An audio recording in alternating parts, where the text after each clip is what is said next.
game week, Richard. Game week. That's why I'm wearing black and gold. Oh my gosh, look at you, team player. I'm a team guy. You know what? What's really great in this podcast of ours?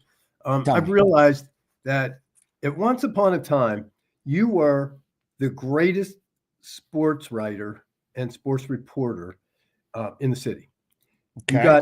You got promoted, and you were given a much broader scope on KDKA, AM and FM now with your own show, and I think that's amazing and a great recognition of your true talents. But that leaves a void, and that leaves a void. And this show now is our cities and mine. This is our only exposure to Colin Dunlap in the world of sports now. Yeah. And your opinions are always so great and spot on, but we do argue a little bit. But I think it's cool that this is the only forum for anybody that wants to hear Colin Dunlap on sports. And it reminds me of This Is My Raincoat on Sports. Oh, what a legend. Colin Dunlap on sports. Very fair. We might argue about this. Let's argue. Let's go. I want to fight.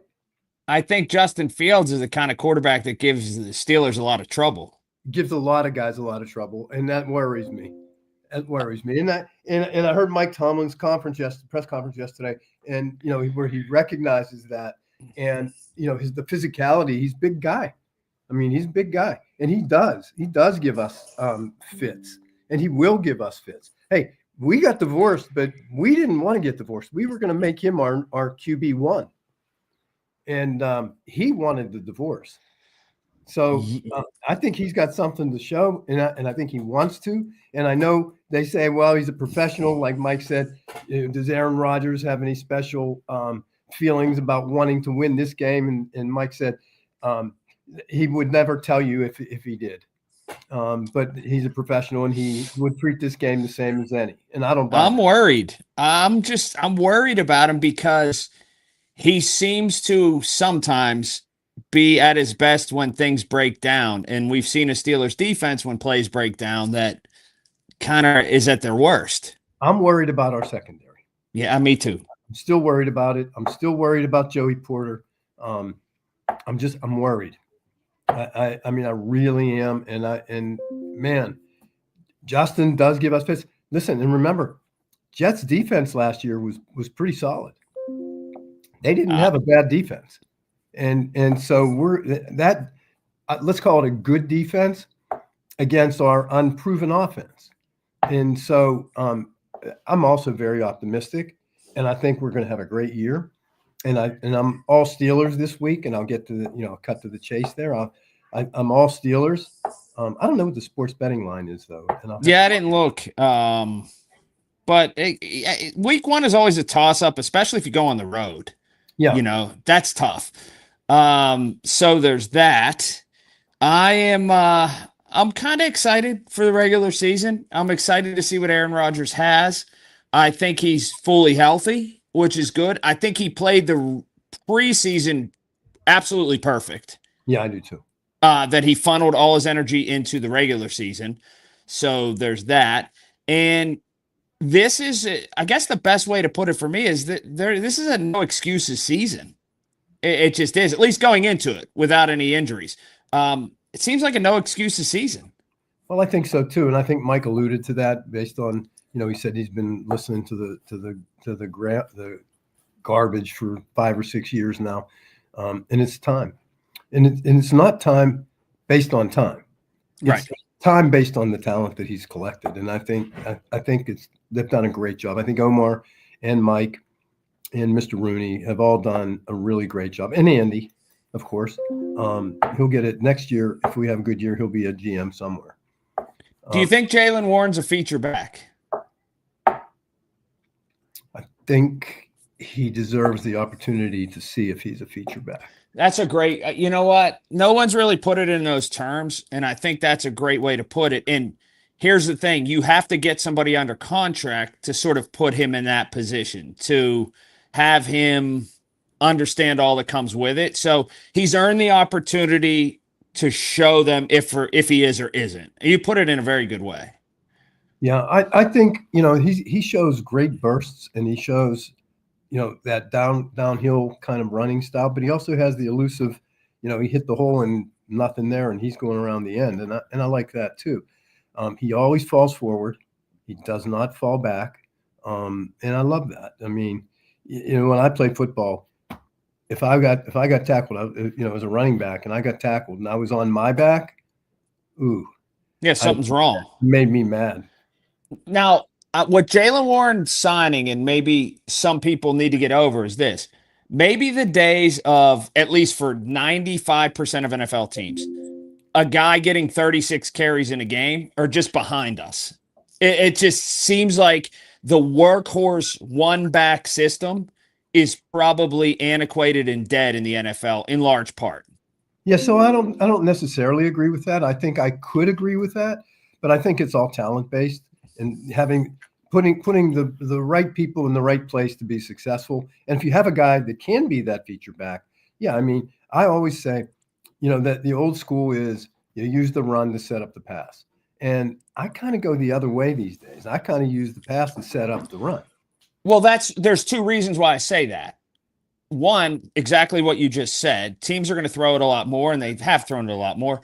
And two, we're at 17. We're going to go to 18 games at some point. So you have to be fresh for the playoffs. That's where I am with this, it's counterproductive to have a single back, especially before Thanksgiving time. Maybe you whittle your defense or your offense down, and then you have a feature back. But I think coaches are getting keen now to overusing someone like the Le'Veon Bell model. I don't know if it could work right now in terms of what teams want to do. I don't know, but boy, that's a name that I really thought. I mean, and had he stayed, I really think he had an amazing future ahead of him. He was a Hall of Fame player. Oh, he was. He's not going to be. No, but he certainly could have been. And honestly, I think our number one or our number 2 draft pick could have that ability also. I really do. I think he brings what I was hoping what's his name had, and he didn't. Najee Harris. Najee Harris. Yeah. I thought Najee would be that guy. Najee wasn't that guy. But I really think that we might have the guy that can be that guy. And I see Jaylen more of the second back. Personally. Yeah, I think that maybe you can get by in this day and age of the NFL with a 1A and 1B, and not necessarily a far and above feature back if you do the things that you want to do. And that's just kind of where I am with it, provided that you throw to the ball as the tight end, which serves as an extension to the running game, and that you are in that short pass game. I think that teams and offensive coordinators have gotten keen to getting the ball to people in short bursts rather than all your passes being down the field. Yeah, the vertical. I mean, yeah, that's great. But and I said this somewhere on the radio yesterday. Also, watch Scotty Miller. Watch the middle. I think that's a very great alternative for us. You have so many weapons. You have Pat. You have John O. You have. I mean, there's so many weapons, so many offensive ways. And the one thing that I loved about the preseason was when I saw Arthur Smith put Mason Rudolph in, and who I'm not a fan of, by the way. But put Mason Rudolph in, and the first 7 plays were pass plays. Yeah. He completed 100% of them, and then he unleashed then the run. And I thought, boy, that strategically, that was a really good game plan. And I hope he does something very similar. I think that at least when I was involved with Ken Wisenhunt, I knew that they called the first 10 plays. They have the first 10 plays in their hat. They know what they're going to run, and that's their game plan. And I hope the first 10 plays this time are also going to be things that throw us off kilter. Back to Scotty Miller for a minute. Do you know why he's appetizing to me and why I think there's something there?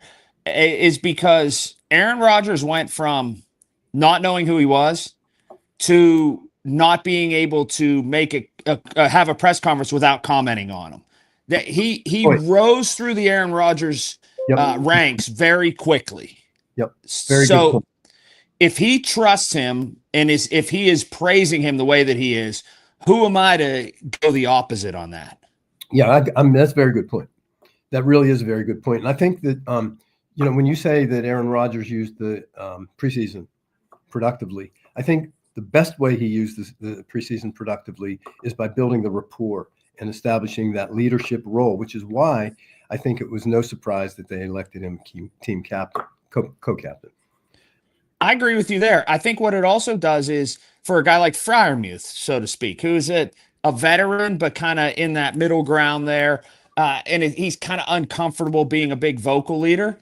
It allows him to kind of just play football and not have to take that role to lead a bunch of other men. Rodgers just came in and it feels to me like stabilized it and is like, hey, I got this. This is what I do. You guys just play.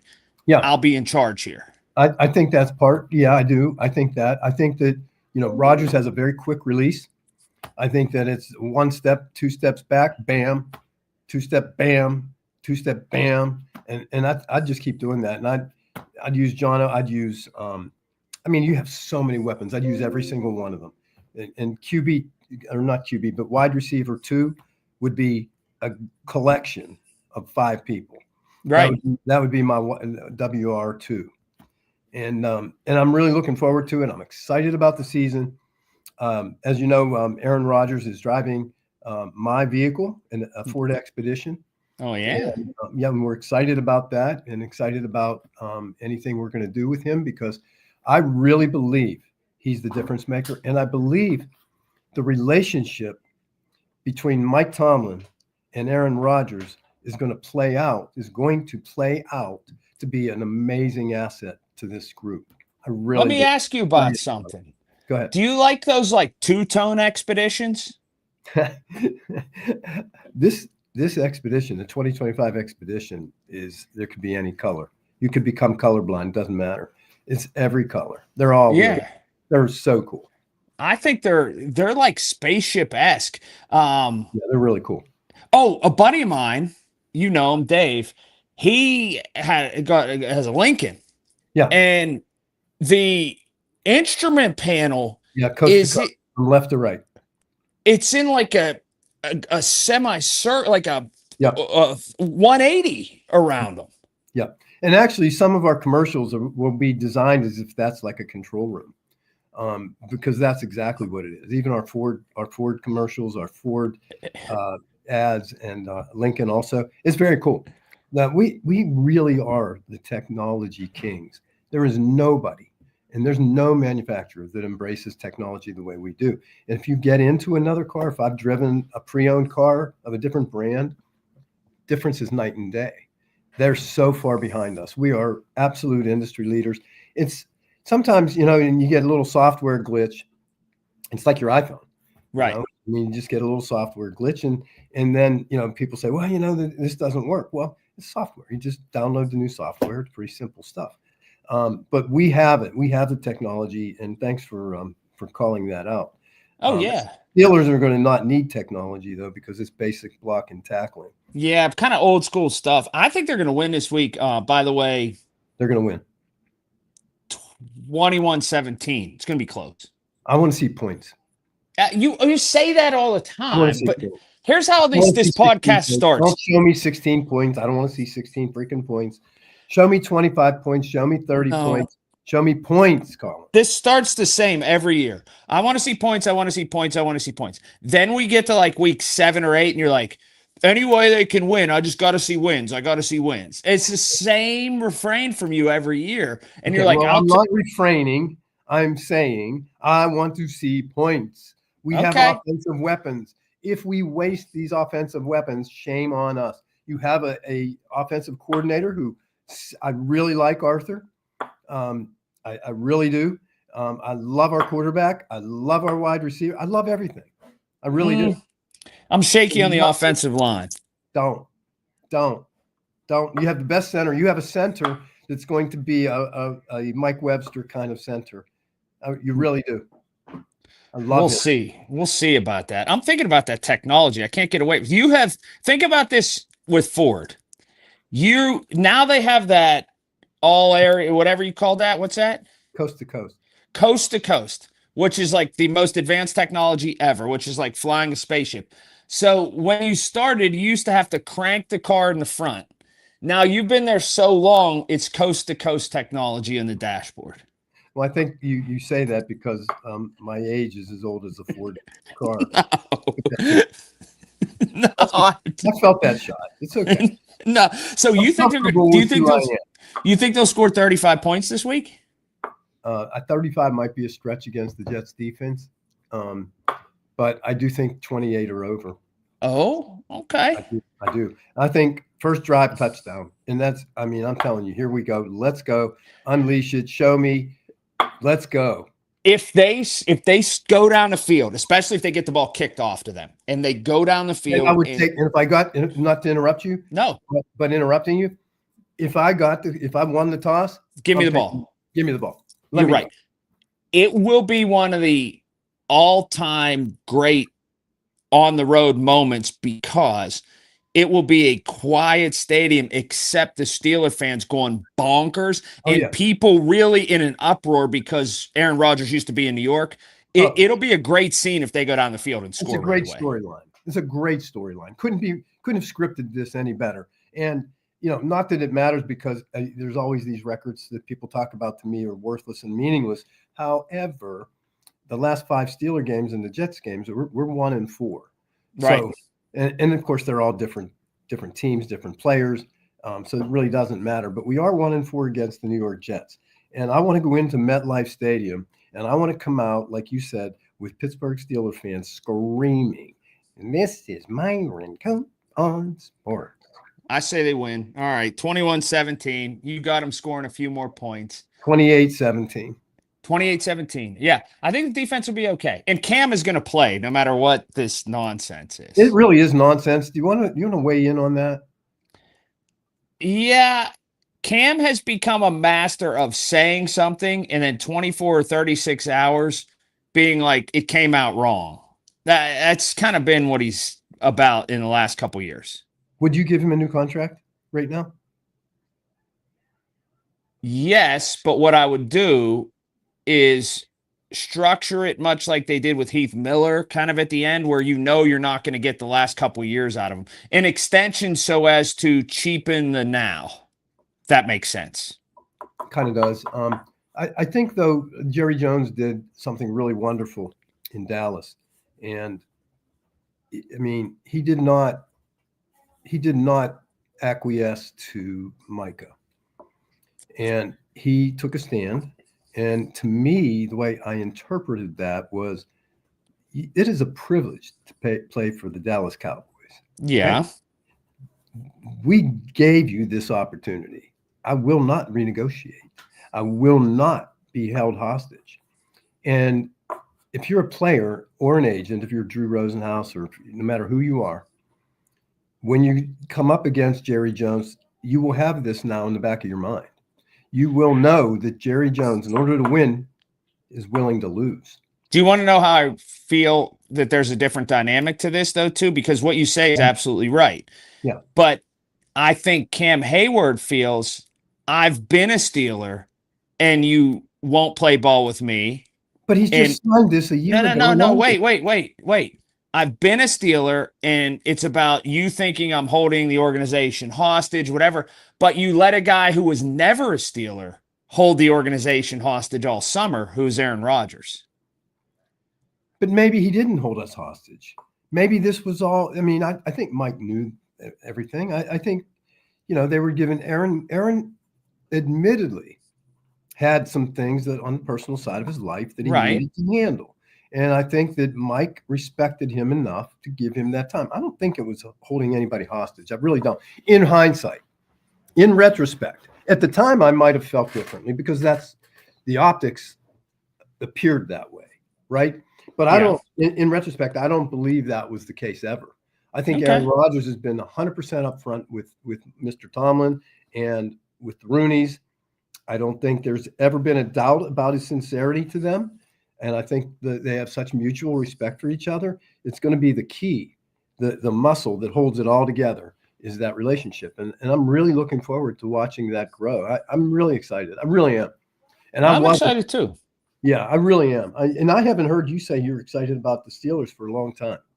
I am going into the year because I think that can I say this? I'm only excited because of how the last 30, 60, 45 days have played out with Aaron Rodgers. Is that there's not one thing that has gone in a negative way or not an exceedingly positive way. Every single appearance, every single thing has been incredibly, like if you could script it and make it perfect, he's done it all perfectly. He has. And I'm going to tell you another thing that makes me really excited. It's not just Aaron Rodgers. It's not just Mike Tomlin. It's Omar Khan and Andy Weidel. I think that they are now doing, as Pittsburgh Steelers fans, and I'll include myself in this, every year, at the end of the year, we're disappointed and we say, well, we all know as fans what the Steelers need to do. We all know that. And nobody's ever done it until Andy, Mike, and Omar. In the prior administrations, we knew it was the same old Steelers, slow to make changes or not make the changes and not address the problems that we all knew as fans existed. Omar, Mike, and Andy have changed that entire dynamic now. And they are showing you they are willing to do whatever it takes to win football games and score points. That's what excites me. You have people that are willing to not talk about it, to do it. And that's why the Pittsburgh Steelers excite me so much this year. This is a result of 3 years of that recognition. And I'm really excited about it. I mean, really excited. All right. Fair enough. So I got him winning 21-17. You've got him winning 30. No, 28-17. Right. All right. We're in the thick of it. The season's here. Let's go. Put on the boxing gloves. I'm ready. I'm ready. Let's go. I'll talk to you next.